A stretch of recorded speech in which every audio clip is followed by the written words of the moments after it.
Good morning and welcome to Recovery KickStarts. 5-minute or less videos meant to reconnect you with God and your Christianity and kickstart your recovery for the day. Hey, I'm Pastor Chuck, glad to be back after a little bit of time off and got a good word for the Lord for you today. Today's episode is called The Reason that we fail to change. Have you ever thought to yourself, I'm serious, I'm really serious this time, I really want to get some help, I really want to change, only for your actions or your words to prove you wrong at a later date and time? I know I sure have. Over the last 16 years of pursuing the Lord and just and working with people in the recovery community, I've read all kinds of stuff about change. Change is why we come into recovery in the first place, but more often than not, we get to a certain amount of change in our life and we settle. We're like, you know what, this is just enough change. It's removed some of the pressure in my life. I'm good. But the problem is we were all in on our addiction. We need to be all in on our change, or more so our Christianity and sobriety. And so in the course of my pursuit of change and trying to figure out, well, why do some guys make it and why others don't? Man, I've read hundreds of books, watched thousands of YouTube sermons. And in the pursuit of that, the best thing I've ever come across on the reason why we fail to change is in this book called The Emotionally Healthy Leader by Peter Sacrazero. And it's just a little chart here on page 45 of the book. I'll show it to you here in the book, but I'm about to put it up on the screen here for you. Sacrazero says that there is 5-stage process to how someone adopts and owns change. Stage 1 in the change process is aware. In stage 1, I'm aware that I have a problem and that it may or may not be worth looking into. At this point, there's no action taken, no steps towards it. It's just simply a thought process that hey, I got something wrong here, and it deserves further review. Amen. Stage 2 in the change process is ponder. This is where we begin to think, what would my life look like without this person, place, or thing, this hurt, habit, hang up, or unhealthy relationship? What would my life be like? During this stage, still no action, a lot more questions than actions here in this stage. Who would I be without the drugs? Who would I be without that? I wouldn't have any friends, and there's a lot of uncertainty, and there's also a lot of excitement during this. Well, I could go back to school, or I could go do this, and I could go do that. So that's stage 2.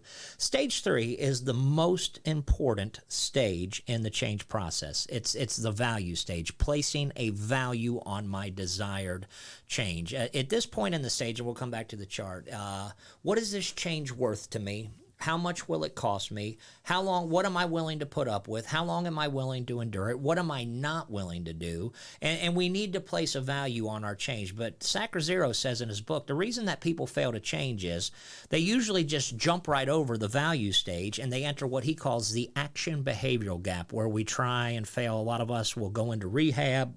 A lot of us will go into treatment, this and that, but there's rising and falling, successes and failures, leaps forward, steps back.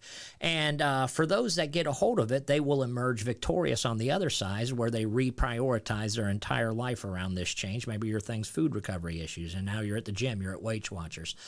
Maybe it's pornography. You got child blockers on your thing.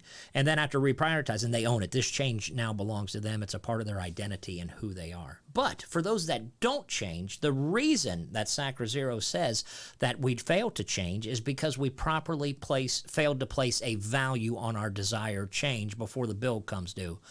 Friends, I've been doing this a long time, and I'm here to tell you that no matter how many times I go to the restaurant and hope the check doesn't come, it always comes. The bill always comes due. And when it comes to change, the bill always comes due. If you're in treatment, maybe a leader will come up to you and say, hey, I need you to clean this toilet or do this or check your attitude. And then now the bill is due. And if you haven't, now get this, if you haven't properly placed a value on your desired change on the front end, when the bill comes due, you're not going to be ready to pay it.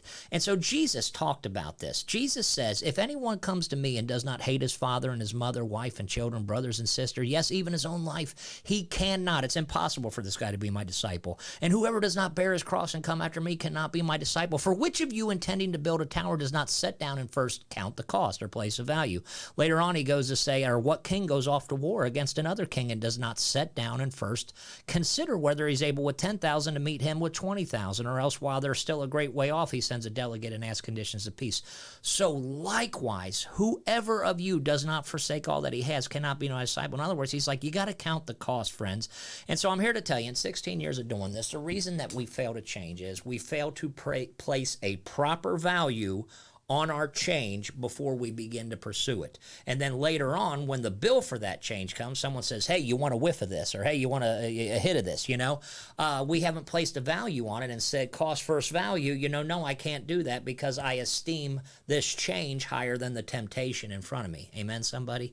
And so the way we place a value on this, and I'm going to leave you with this, is you need to ask yourself for this change. What is this change going to cost me? How long am I going to have to pay it? And is there anything I'm willing to not do in order to achieve it? The second you put no in that, you're done before you even start it. So friends, that's the reason you fail to change. So until I see you next time, remember that no matter who you are, where you've been, or how far gone you may be, you too can be recovered. See you next time.